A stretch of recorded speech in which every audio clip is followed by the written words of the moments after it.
These experts all have something in common. They will all tell you it's not as difficult as you think to create videos that go viral. But that's because they know these 5 main points. Get these 5 right and you'll be thinking in a different way. And if you think like that, it changes the game. Now, how long should you spend scripting, writing, filming, editing, packaging?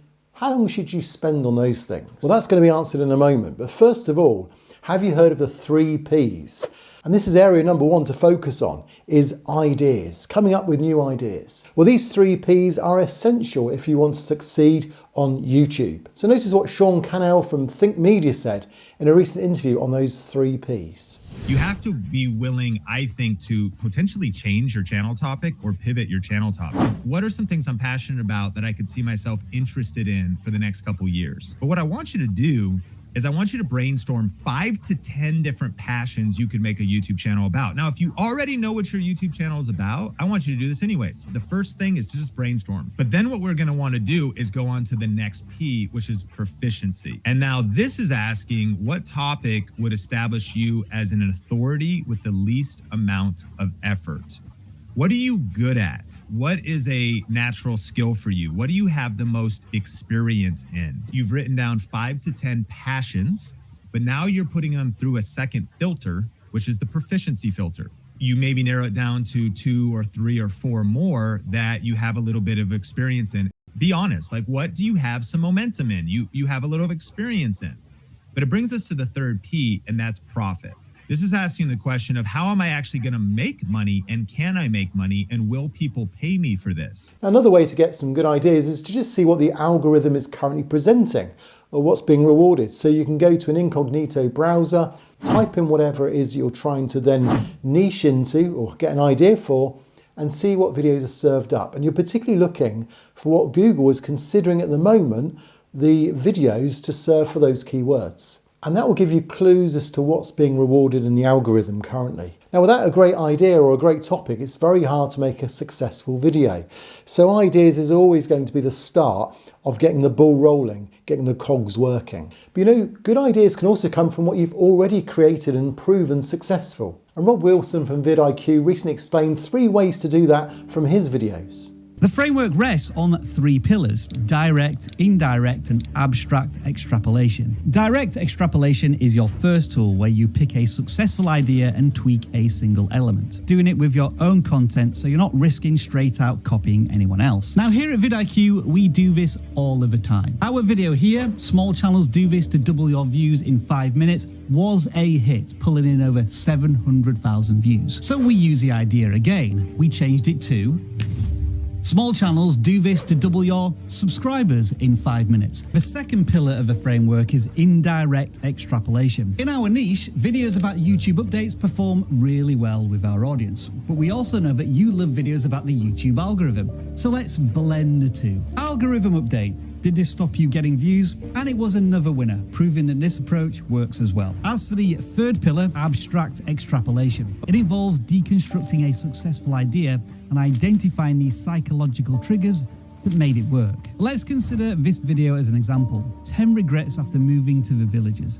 Despite a subscriber count of just 100,000, it pulled in an impressive 700,000 plus views. Why did it do so well? Curiosity and negativity, a powerful duo. So using what works on your channel is a key way to improve and to build on the success you've already had. As you collect these ideas, then you need to package them somewhere. I use ClickUp. It enables me to collect ideas that I'm passionate about. And then when I'm running out of ideas, I can just go back to this and there's 20 or 30 new ideas to reconsider, maybe some ideas I've recorded in the past. But you notice the advantage of this is it enables me also to do, which is point number 2, idea number 2, and that's packaging. You notice there I've got thumbnails and thumbnail ideas that I put together, and packaging is an essential part of building a viral video. And this is such a common mistake new ones in YouTube make, because they produce a video and they then think, what shall I now do regarding a thumbnail? And they then take a screenshot or they just come up with something afterwards. And this is why they don't get clicks, because no one's interested in just looking at a clip of the video. You want to entice people in. In fact, understanding how thumbnails work and titles work is a major part of getting success for your next video. So what packaging should you use? Well, let's ask Ed Lawrence from Film Booth. There's no point wasting my time on a video until I have packaged it. If we go back to the example I used, the title that I came up with was "The Silent Hack YouTubers Used to Hook You."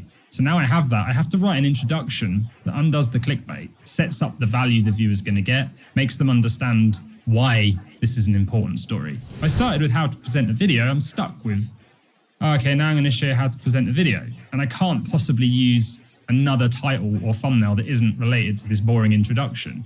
So you've got to do your thumbnail and title first, because it is now our job as, and I honestly believe this, it is no longer about making videos YouTube. It's who can come up with the most interesting idea, thumbnail and title, and then how do you sandwich a video into that idea? So thumbnail should always be done first, as Ed said, but also what happens if you've released a thumbnail and then clearly it's not really worked? Well, can you rescue it? Notice what Ed also said in the same interview. And I'll quickly learn, okay, the community reacted to that. In fact, the video I've got up right now did rubbish. I flipped out the thumbnail, put one word in it. It's now starting to move a lot quicker. So you can react to a bad thumbnail. If you've got it wrong, you can still try something different while it's still beginning to show to your audience. But Ed mentioned also the importance of building around the thumbnail hook as you then develop the video. And that brings us to the third point about understanding hooks. And not only do you want a hook on the original thumbnail, but you then want to have a hook throughout the video as well. Reasons to stay watching the video.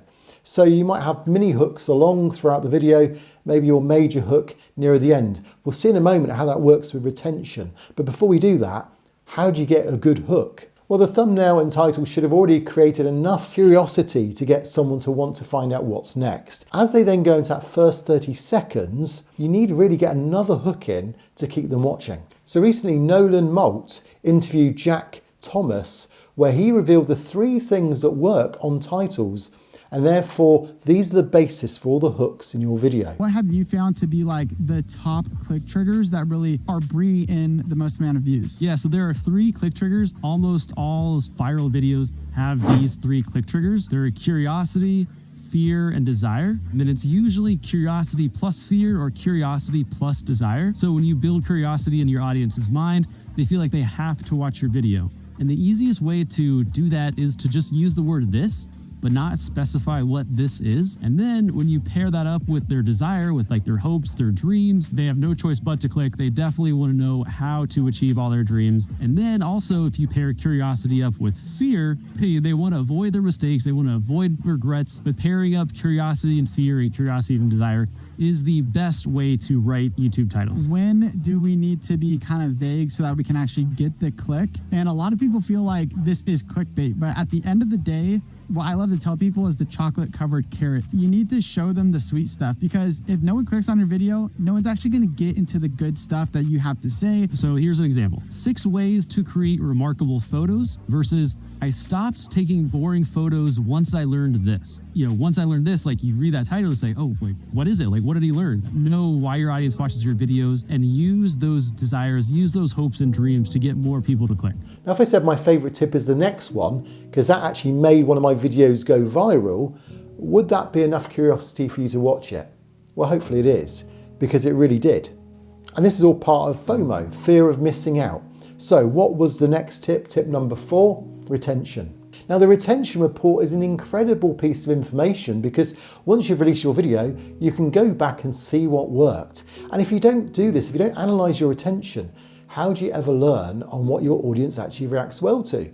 So you might show things to your audience thinking they're loving it, and of course their retention graph shows that they don't like it. One of the most common things everyone was doing a few years ago was having logos. I used to have one that was spinning around and showering water everywhere, and 20 seconds of the video was just all about me. Well, the audience wasn't interested in that. They were there for a reason. They were going into the video to find out how to do something. And Nick Nimmin had a similar situation, and he explains how his graph worked for his video. So let's just take a look at that. I structured this video in a way to where the thing that most of the people that are going to be getting presented my content, the thing that they want would be at the end of the video, but it's also important for them to know the other things as well, which is why I put them at the front. But you can see here, in this particular case, I was able to stop the drop or stop people leaving relatively fast. Start now. Okay, so you can see right here through this whole part. So I had them, they were slowly dropping, and then I went into my logo intro that I used to put on all of my videos. Now I don't do that anymore. And this right here is the reason that I don't add that, because this percentage of people as they're dropping off right here, those are people that I might not get the opportunity to impact again. So because of that, I prioritize the viewer and what it is that they are experiencing over me flashing my fancy logo in their face. As always, the things that are not important to the viewer get skipped by. Structurally, I did the right thing in this video because I was able to pull people through to where they were skipping these larger portions of the video here and getting at the end to the part that they actually wanted. So people were skipping ahead, but it raised my retention here at the end, which is a good thing. In this particular case, I could have definitely done better in this particular area, but this video turned out great in terms of audience retention. So right here, they got the information that they wanted, right? This is what they actually came into the video for, and then now they're starting to leave. And I should have actually done a little bit better here at the end as well. But overall, this video turned out great, got lots of views on it. People were satisfied with this video.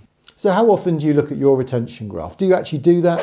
Put it in the comments below and let me know whether you feel the retention is an underestimated tip that most people forget to use. So for my next tip, it's worth bearing in mind what Abraham Lincoln said. He said if I had 8 hours to chop down a tree, I'd spend 6 of those first hours sharpening my axe. What a great quote, in line with the fact that number 5 is preparation.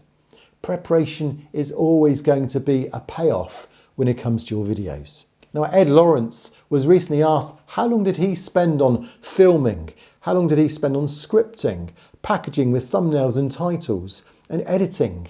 How long did he spend on his videos? Well, let him answer it here. 70% of my time is probably planning, 20% is probably editing.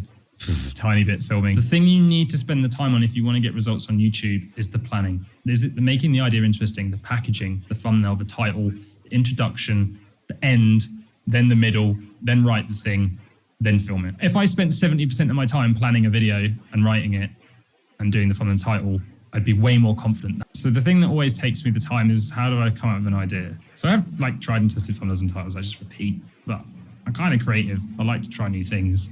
Stupid, so I should just repeat what worked every time, really. And if you repeat what worked, you come up with a title and just make like Noah Kagan does, just makes it slightly different each time. It saves a lot of headache. So that's one way of speeding this up. So according to Ed, we pretty much have learnt back to front.